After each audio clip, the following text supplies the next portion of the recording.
छत्रपती शिवाजी महाराज की जय, भद्र हनुमान की जय, परम पूज्य डॉक्टर बाबासाहेब आंबेडकरांचा विजय असो।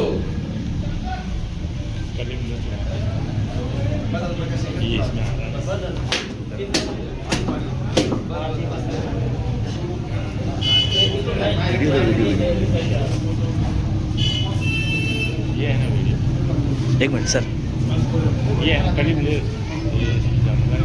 क्या है इसका वीडियो?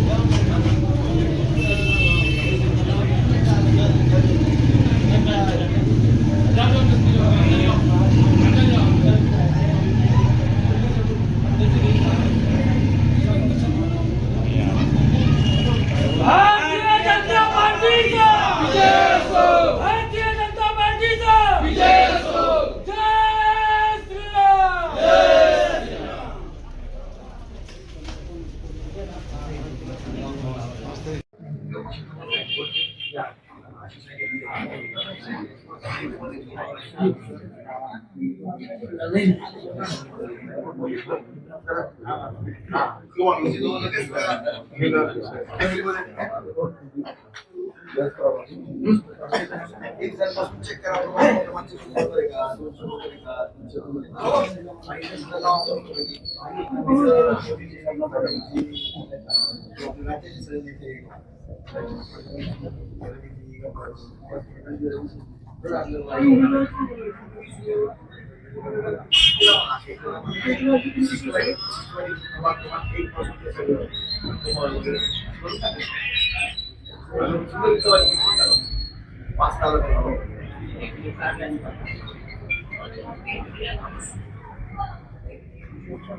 यावेळेला संपूर्ण राज्यामध्ये खुलताबाद रत्नापूरला घेऊन इतिहास घडणार आहे। भारतीय जनता पार्टीचा अध्यक्ष होणार आहे आणि त्याचे सर्व नगरसेवक निवडून येऊन त्यांनी जी भारतीय जनता पार्टीने माननीय फडणवीस साहेब जेव्हापासून आमचे मुख्यमंत्री झाले त्यानंतर जो विकासाचा विडा आम्ही उचललेला आहे आणि त्याला ज्या स्पीडने आम्ही पूर्ण करतोय, मध्ये कित्येक अडथळे येत आहेत। फक्त त्यांच्या 15 वर्षामध्ये 6 वर्ष भेटूनही इतक्या विकासाची गाथा रचली गेली आहे। त्यामुळे ही नगर परिषद जनता आम्हाला ताब्यात देणार आहे। सर, खुलताबाद मध्ये एक मोठी समस्या आहे, तुम्हाला माहित असेल, ती हॉस्पिटलची समस्या आहे। तिथं आतापर्यंत निवारण झालेलं नाही सर।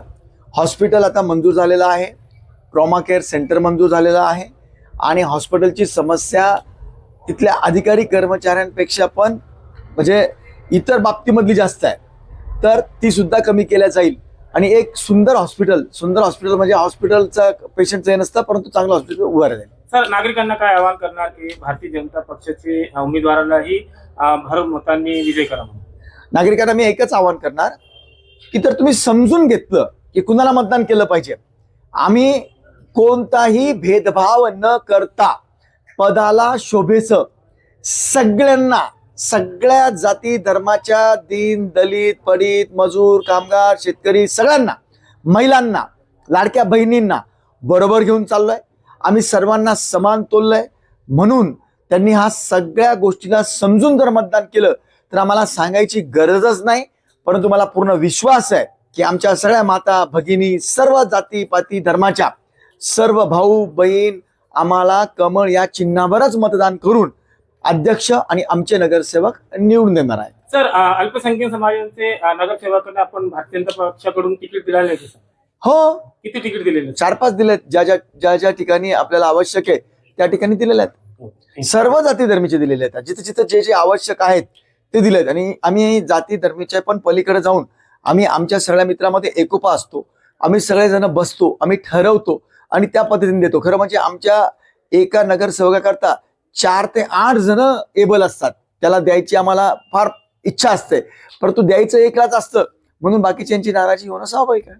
थँक्यू. थँक्यू. सबसे पहले तो भारतीय जनता पार्टी का बहुत बहुत धन्यवाद कि भारतीय जनता पार्टी ने सारे समाजों को एक साथ लेके और विकास को मुद्दा बना के सबको एक साथ, पूरे उसमें अल्पसंख्यक समाज के रहो या और अदर समाज के रहो, सबके लोगों को एक साथ लेके बहुत अच्छा विकास का मुद्दा रख के सभी को समान अधिकार के साथ इस नगर पालिका चुनाव में हम सबको खड़ा किया है.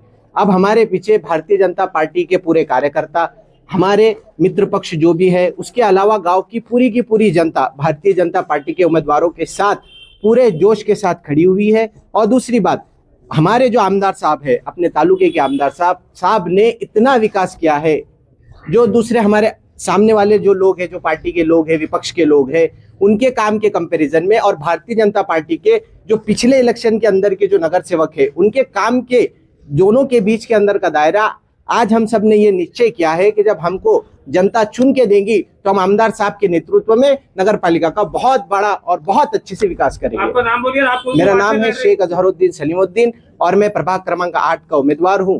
Thank you.